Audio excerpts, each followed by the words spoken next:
So if you haven't seen Power to Love yet, it's the latest release I've put on my YouTube page. It's an animated video with music to it, collaboration between myself as a musician and Ellie Sitchell as an illustrator. Together it's a combined effort in terms of producing the video and creating the animation. What I really wanted to do was give everyone an insight into how we wrote the song, how we put it together in a really small amount of time. If you wanted to do your own projects, this could help you. It could just be an interesting thing to look at if you're slightly interested in animation, how it works. So yeah, hop in and welcome to this video, which is going to be titled The Making of Power to Love.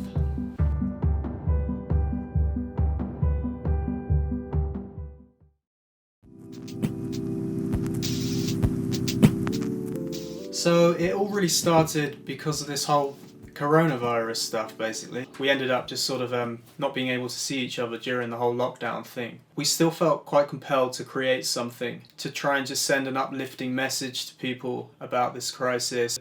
You know, just try and spread a few good vibes, I suppose. We wanted to first of all just get some references together, look at certain videos and music that was you know, interesting us. It wasn't something that was sort of a deliberate thing to research videos. It was more just things that jumped out of us at the time. One thing in particular was the Frank Turner videos to his new album, Be More Kind. I pointed Ellie to some of the videos on YouTube that showed the animations, and they were really simple animations with a very naive sort of style. The simplicity of them and the honesty of the illustrations sort of really strengthened the lyrical concepts. I wanted to keep that in mind when we were doing the video. Well, it wasn't the most straightforward thing in the world. It can sort of come straight away or it can not come at all. Maybe it took a couple of days actually to really get a strong idea that we could sort of work around and focus on as a foundation. I'm just going to show you some early examples of what I did. What have you got when you pull off the mask from the earth? Brothers of mine, sisters and mothers and... These first things are just way too melancholic, like way too... something that Noel Gallagher kind of said that stuck with me is songs fall from the sky, you just have to be there to catch them. And that Chris Martin managed to catch quite a few. I think that's a pretty cool quote. One day when I was coming back from Sainsbury's just to get some milk or something, just hit the voice memo record button. Roaming as folks on hits dead streets at night. We're seeing now things we never... That tiny little out of tune voice memo became basically the rest of the song. The song was recorded on this laptop here using Logic X. The instruments were recorded live: the bass guitar, the trumpet, the tenor horn. These instruments were recorded here along with some keyboard stuff as well. The trombones actually were recorded by my friend Tony. Sent him the files. This wind is really bad. Damn wind. Everything else was computer-based. After everything was recorded, then I did the vocals one evening when there wasn't a big wind and loads of birds screaming and kids screaming across the road. The next process was to do a rough mix of all the levels and the balance. Then sent to my friend Jay, who did some additional mixing. He finally got the level right up to where it should be, sort of radio dynamic level. And yeah, so then I had the music for the song. When I was writing the stuff on the guitar, I started putting an animation script together. Like doing anything creative, you never know when the good ideas are going to come. In that instance, it just so happened that the animation sort of came a bit more vividly in my head as I was writing the song on the guitar. So what I did was created what we call an exposure sheet, is the professional name. Basically a timeline of how the animation is going to go and maybe an indication of how many frames a second it's going to be or how many frames per bar it's going to be. Without going into too much detail, there's lots of ways you can look at frame rates or the way the animation pulses or moves. In this instance, we wanted to sync the animation with the pulse of the music, beat of the music, which was going like this. A Romanesque street song. The idea was to have over this 3 frames per beat. Let me do this right.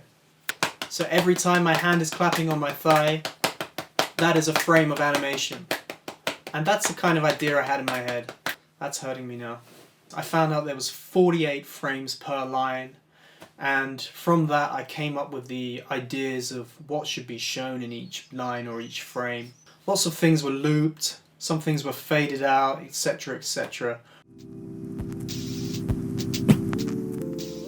Ellie used Procreate on her iPad with an Apple Pencil to draw the main frames. How Procreate works in terms of animating is you draw a frame and then you move on to the next frame and you can see a slight sort of a onion skin layer of what you did before. So if she drew a man and the man was moving, she could see the line before and then she could move the man slightly to the right. That's how she created the movement with the animation. We took a lot of inspiration from what we were seeing on the news with the Italians on the balcony, with the Spanish people when they were first clapping the health services. So those iconic images were very useful for us to create the identity of the song so people could instantly see what it was about. She then emailed them to me in chunks, I suppose, so you had the first verse and then parts of the chorus and then other parts. And so when I had all these chunks, I imported them all into Premiere Pro. That was my editing software and my glue, I suppose, between putting the animation and the music together, syncing it together, and then being able to export it as one package onto YouTube. So I could sync the frames to the music.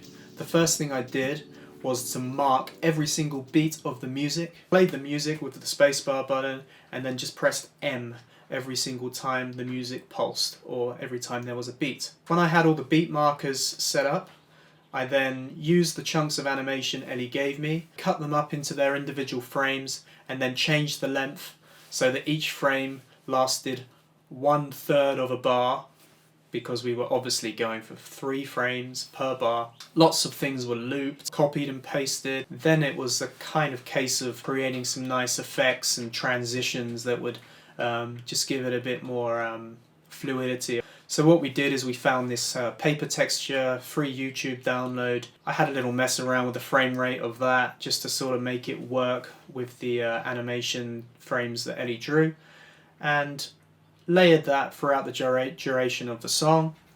And then the last thing to do was create some other effects, like the inverting effect you see with the black background and the white font, and the transitions where the fade outs happen at the end of each verse as well. So yeah, and then that was pretty much it. We had the video and we had the animation. In its entirety, it took about 3 weeks from the first note that I played on the guitar to the final export on Premiere. I'm going to be making some more videos in the coming week. If there's anything you kind of want to see or hear about, leave them in the comments below. Stay tuned, obviously, for more videos. You can hit that subscribe button there, or there, or there. I need to get used to that. Check out Ellie's illustration work that I've left on the link below. And you can download Power to Love on Apple Music, stream it on iTunes. See you next time. Bye.